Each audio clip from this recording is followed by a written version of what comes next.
Okay. Ito ay malunggay.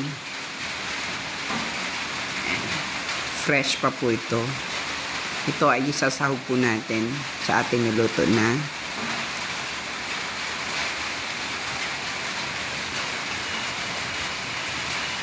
sardinas. Okay. So, nahimay na po natin. Natanggal na po natin yung mga himulmul niya, yung mga ganito. Natanggal na po natin. Gagawin natin, ilalagay po natin ito sa ating niluto na sardinas na nandoon na, nagisa ko na.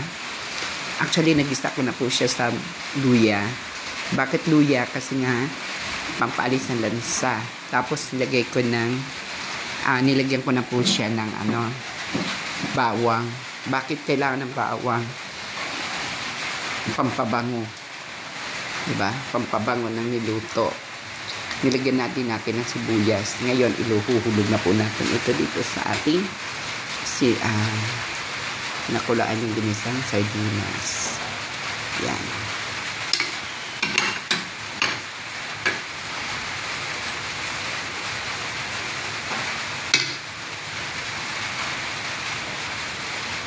Ito pa pala yung sardinas natin na nilagay dyan. Yan, isang peraso lang po ito. Yan, kumukulo-kulo na po siya. So, natin pa. Ito nga yung kanyang sana ba yan? Ito nga yung kanyang luya. Yan. So, yan. Tignan natin kung tama yung lasa niya. Okay naman yung lasa niya. Ngayon, sasahugan naman natin siya ng miswa. Kaya nga may miswahang sardinas.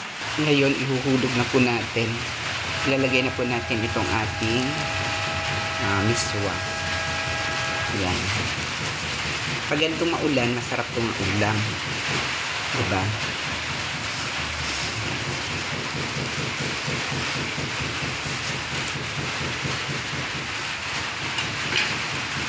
Ayan, hintayin po natin na maluto.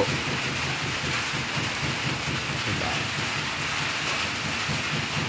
Yung miswa na lang kasi diba yung madali lang na maluto itong malunggay.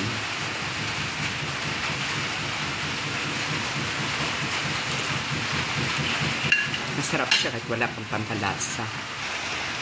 Lalagyan po natin siya ng ating pampalasa. Diba? Konti lang, konti lang. Konti lang naman yun. Konti lang. Yan, para lumasa lang siya.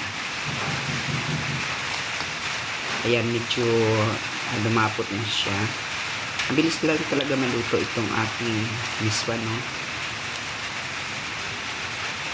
Konting kulo-kulo lang, maluto na kaagad. Titikman muna natin.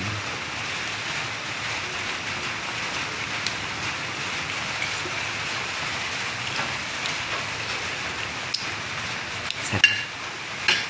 Diba? Hayaan muna natin na maluto ng gusto itong ating miswa.